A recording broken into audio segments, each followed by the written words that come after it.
야당의 반발로 김상곤, 송영무, 조대엽 장관 후보자 인사청문회가 난항을 겪으면서 이들의 인사청문 보고서 채택이 순탄하지 않아 보입니다. 거듭되는 인사 난맥으로 청와대 고심도 커지고 있는데요. 네, 두 분의 전문가 모시고 전국 상황 살펴보겠습니다. 최진 세안대 부총장, 김광덕 전 한국일보 정치부장 모셨습니다. 어서 오세요. 네, 안녕하십니까. 자, 먼저 새 후보자 이야기부터 좀 해봐야 될 것 같은데 참 이게 쉽지가 않은 상황인 것 같습니다. 먼저 이 조대엽 후보자 음주운전에 대해서는 사과를 했어요. 그런데 사회이사 겸직에 대해서는 뭐 잘 모르겠다. 사회이사 등재도 몰랐다. 이렇게 지금 해명을 했었는데 그 부분 어떻게 좀 보셨습니까? 아무래도 답변이 조금 부족하죠. 이제 본인의 어떤 인감도장을 넘겨주었는데 그게 발기인을 위한 인감도장인 줄 알았지 그게 사회이사로 등재된지는 몰랐다라는 부분은 좀 미흡해 보입니다. 더구나 지분을 50%까지도 그런 확보하는 그런 또 대주주나 다름없는데 인감도장이 그렇게 활용될지 몰랐다는 좀 부족합니다. 어색하고 다만 이제 그것이 이 고용노동부 장관을 하기에는 자격이 미달이다, 능력 부족이다라고 할 정도로 그렇게 심대하고 중대한 문제인가라는 부분은 이제 또 다른 평가라고 봅니다. 네. 그래서 이제 그 부분에 대해서는 이제 여야가 완전히 다르는 거죠. 그러니까 자질이냐 능력이냐 이 부분에 대해서 서로 이제 첨예하게 여야가 이제 의견이 엇갈리는 부분인데, 네. 저는 이제 차제에 좀 말씀드리고 싶은 게 뭐냐면, 국민들은 TV를 시청할 때 그 부분의 도덕성도 중요하지만 그 사람이 장관감인가라는 부분을 보거든요. 그러니까 거짓말 여부라든지 혹은 당당한 태도 뭐 이런 부분을 보기 때문에 이후에 모든 청문회에 임하는 그런 후보자들은 좀 그런 국민들의 시선 이런 부분들을 좀 염두에 둘 필요가 있다라고 봅니다. 다만 네. 이제 작은 부분들이 꼬투리가 잡혀 계속 확대되고 혹은 1박 2일째 새벽까지 하는 청문회가 전부 그런 한두 가지 작은 문제를 가지고 그렇게 확대되고 논의가 반복되고 하는 거는 결국 그 대 후보자를 능력, 자질을 검증하는 데 있어서 오히려 네. 방해가 될 수 있다. 오히려 그게 그런 부분을 좀 본말이 전도될 수가 있다는 부분을 좀 염두에 둘 필요가 있을 것 같습니다. 네. 네. 부장님은 조대엽 후보자 청문회 어떻게 좀 보셨습니까?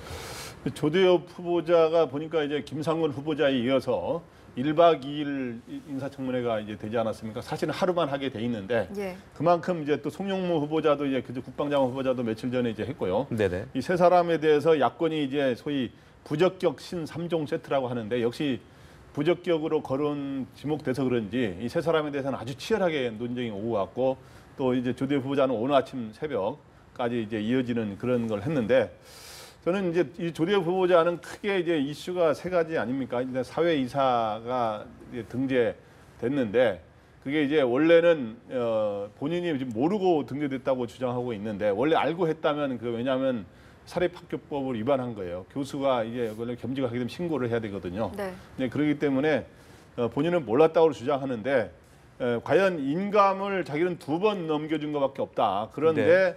사회이사로 등재돼 있고 자기가 대주주 50%로 돼 있다는 걸 몰랐다라고 하는데 저는 이게 이제 어찌 보면은 뭐 사소한 거라고 주장하는 사람들도 있지만 이거를 과연 몰랐을 수가 있나. 그렇기 때문에 아마 청문회가 굉장히 길어진 것 같습니다. 이게. 네네.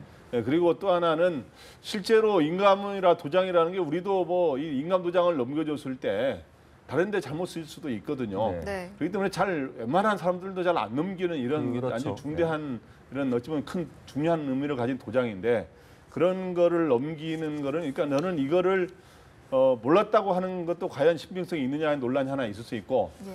과연 이거를 또 알고도 이제 그랬다면 이렇게 했다면 이제 하여튼 업무 이런 거에 어떤 심각성을 잘 모르는 이런 문제가 있을 수 있기 때문에 이런 게 하나의 더 과연 이 노동부 장관으로서의 능력이 있냐에 대해서 이분이 이제 노동대학원장이고 그다음에 또 성격이 좀 적극적이에요. 어저께도 네. 보면은 답변은 좀 느릿느릿하지만 적극적인 추진력이 있다 그러는데 그런 측면에서 뭐 적격이라고 여당이 주장하고 있습니다만은 예. 또 하나 어저께 그 정의당 의원이 질문을 했을 때 현대 자동차 그 계열 회사들의 어떤 노사 문제 이거를 거론하면서 동진 오토텍 등 이런 몇 가지 회사 이름을 나열하니까 이게 뭐야 관련된 회사 이야기인 줄 아냐 그랬더니 10초간 대답을 못했어요.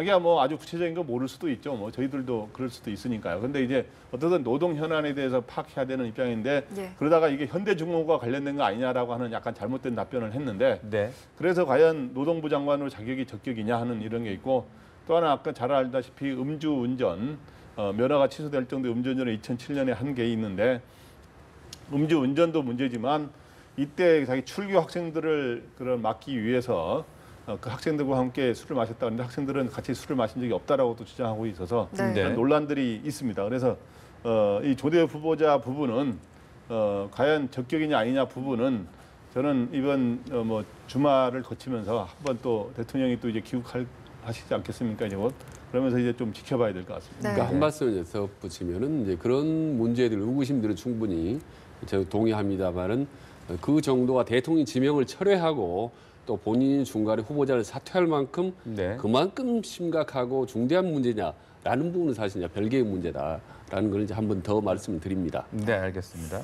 다음으로 김상곤 후보자의 인사청문회 같은 경우에도 이제 굉장히 치열하게 여야가 공방을 이어갔는데 아무래도 이번 주말 여론이 좀 관건이 되지 않을까 싶은데 어떻게 전망하십니까? 지금 뭐 두 가지 이제 하나는 이제 표절에 대해서 이 주말에 여론이 어떻게 평가할 것인가인데 30여 년 전에 썼던 이제 석사 논문에 대해서 본인 당사자인 김상곤 후보자는 충분히 그때 조건에 맞춰서 썼다라는 거고 야당은 지금 이제 관점에서 볼 때 상당히 문제가 많다는 거 이제 서로 이제 공방을 펼치고 있습니다만은 이 논문의 부분에 대해서는 사실 학자적 영역이 있기 때문에 이 부분은 사실 사실 상당히 기준을 마련하지 않으면 이후 국내에서 박사학위를 받았던 모든 어떤 교수라든 전문가들은 논문 표절로부터 자유로울 수 없다. 네. 사실 그래서 이 부분에 대해서는 분명히 우리가 한번 기준을 마련해서 좋겠다는 거고요. 하나는 이제 진보 성향이 있는 문제인데 이 부분은 이제 야당이 상당히 집중적으로 가장 중요한 김상곤 후보자에 대한 어떤 이 포커스를 맞추고 네네. 있는 사실 이 진보적인 성향 때문에 어떻게 보면은 문재인 대통령이 지명을 하고 이제 후보자로서 어떤 지명을 한 거기 때문에 네. 이 부분에 대해서는 사실 야당의 공격이 아무리 거세도 사실 문재인 대통령의 마음을 바꾸기는 어려울 것이라고 생각합니다. 네. 예. 예, 그 그래서 말씀하신 아마 색깔- 주말이 지나더라도 네. 큰 변화는 아마 없지 않을까 하는 네, 생각이 그 듭니다. 색깔론 부분 말씀하셨는데 어떻게 그래서 김상곤 후보자의 경우는 자유한국당에서는 강력하게 반대하고 있죠. 네. 왜냐하면 자기네 보수의 강한 보수의 이념을 가진 정당 입장에서는 소위 이념 편향이라고 주장하고 있는데 예를 들어서 이제 김상곤 후보자 과거에 주장했던 한미동맹 폐기라든가 교수 시절 주장한 거죠. 폐기라든가 그다음에 주한미군 철수라든가 그다음 또 사회주의를 뭐 상상하자라는 뭐 사회주 좀 약간 애매하게 이야기를 했어요. 이런 거에 대해서 이제 이념 편향 아니냐라고 하는 네. 그 공방을 많이 펼쳤어요. 어찌 보면 김상곤 후보자에 대해서 논문 표절 외에는 주로 정치 공방을 주로 펼쳤어요. 네. 다른 후보자들하고는 좀 달라요. 사실 송영문 후보자, 조대엽 후보자. 그래서 저는 이 자유한국당에서는 굉장히 부적격에 굉장한 우선순위에 두고 있는데 제가 보기에 다른 거짓말 논란이라든가 뭐 이런 것들이 아니기 때문에 네네. 논문도 표절 의혹은 석박사학위 논문 다 표절 논란은 있습니다만은 예. 박사학위 논문이던 서울대 연구진실성위원회에서 연구 부정 행위는 아니다. 경미한 연구 부적절 행위다라고 이런 해서 표절을 완전히 무시한 건 아니지만 예. 그렇게 했기 때문에 저는 상대적으로 문 대통령 입장에서는 김상곤 후보자는 임명할 가능성이 굉장히 높다. 그렇게 보고 오히려 지금 세 사람 다 현재 임명해야 되는 게 아니냐는 게 여건인 분위기입니다만은 네. 만약에 뭐 한 사람 두 사람 낙마시키더라도 오히려 그 낙마의 대상에 들어가는 사람은 김상곤 후보자가 될 가능성은 네. 적다고 봅니다, 제가. 예, 그러니까 방금 말씀하신 대로 정부 여당이 이제 두 명은 좀 살리기 위해서 한 명은 좀 글쎄요 희생 카드라는 표현이 적절할지 네. 모르겠습니다만 이렇게 활용할 가능성도 나오고 있다 이런 전망도 있더라고요. 네, 그래서 지금 현재 네. 오늘 아침과 어젯밤에 이제 소위 3종 세트 야당이 지목하는 청문회가 이제 마무리되지 않았습니까?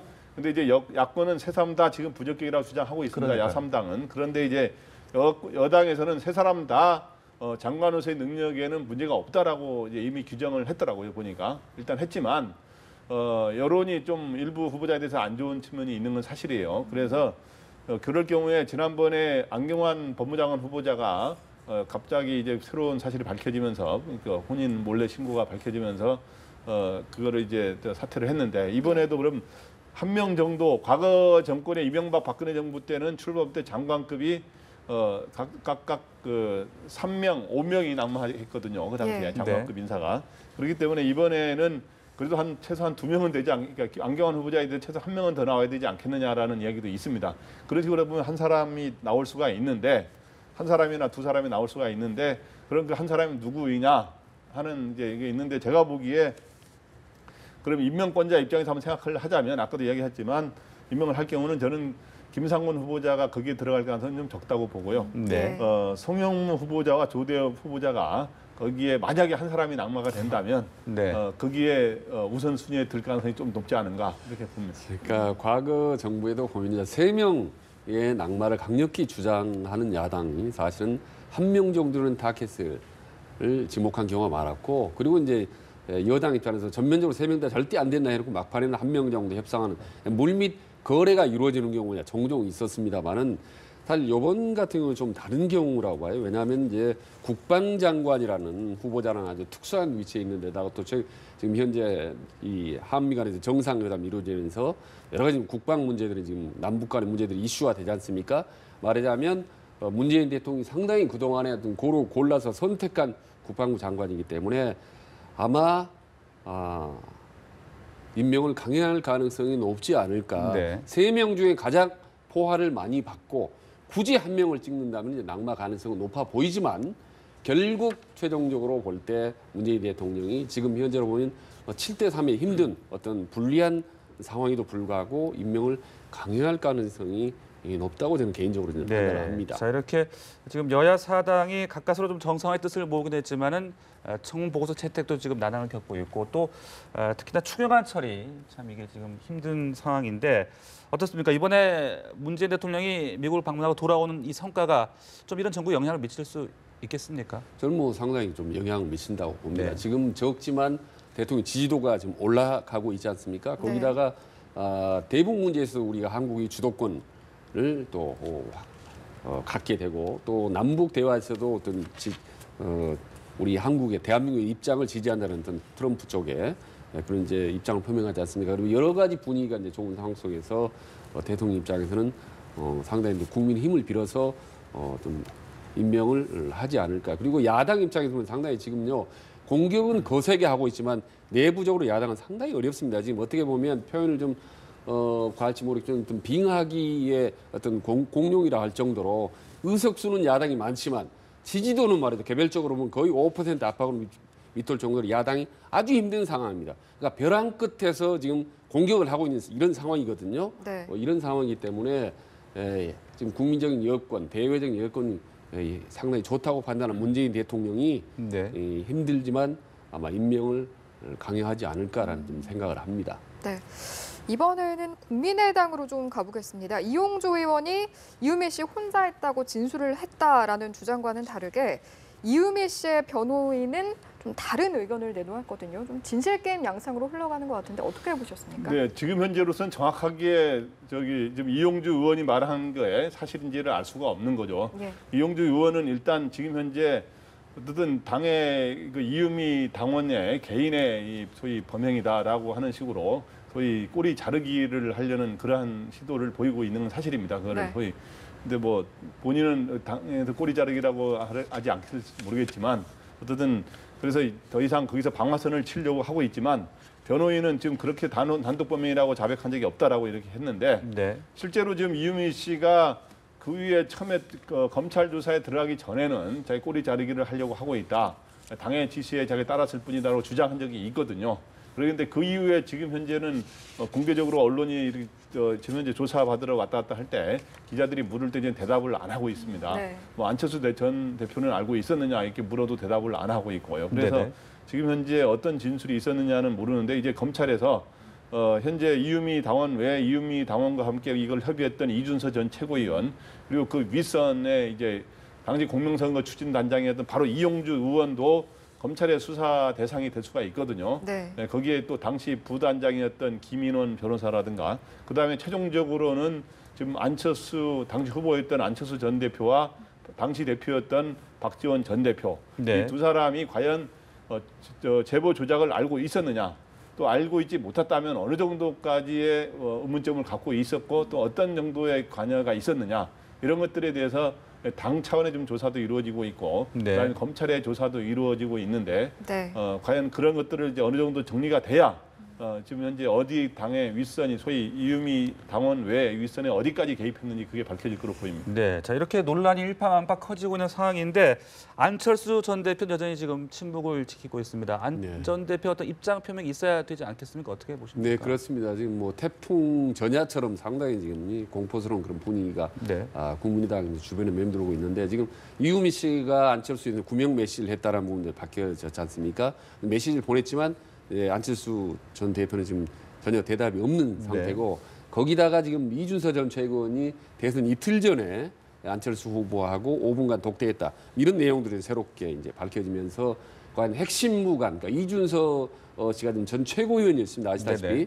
거기다가 안철수 전 대표가 영입한 1호라고 할 정도로 어떻게 보면 당시 당 지도부였거든요. 그렇기 때문에 이준서 전 최고위원이 혹은 뭐 안철수 혹은 박지원 이런 지도부 간에 뭔가 서로 긴밀한 연락을 주고받지 않았다. 이런 의혹이 극도로 지금 확대되고 있는 상태에서 검찰의 조사가 지금 속도를 내고 있습니다. 그렇다면 안철수 후보 입장에서는 어떤 형태로든지 답변을 해야 됩니다. 다만 답변을 과거처럼 지금 면담을 추진하고 있지 않습니까? 간접적으로 메시지를 흘린다라든지 혹은 이런 식의 적절한 이런 상황을 모면하는 식의 이런 기자회견을 오히려 사태 키울 수가 있습니다. 네. 그래서 아마 지금 상황이 이쯤 되면 상당히 공개적인 기자회견 같은 걸 통해서 혹은 기자들이 일문일답까지 받고 그리고 좀 문제가 된 부분은 솔직하게 인정하는 이런 식의 기자회견을 하지 않고 만약 두루뭉실하게 넘어갔다 뒤늦게 사건이 나올 경우는 정말로 그때는 걷잡을 수 없이 큰 아주 최악의 상황을 맞을 수가 있다. 지금 어떻게 택할지는 궁금합니다만은 아마 분명히 대국민 앞에 서서 기자회견에 공개적인 입장을 표명하는 그런 형태는 하지 않을 수 없는 상태라고 봅니다. 네, 알겠습니다. 여기까지 듣겠습니다. 두 분 오늘 말씀 고맙습니다. 맞습니다.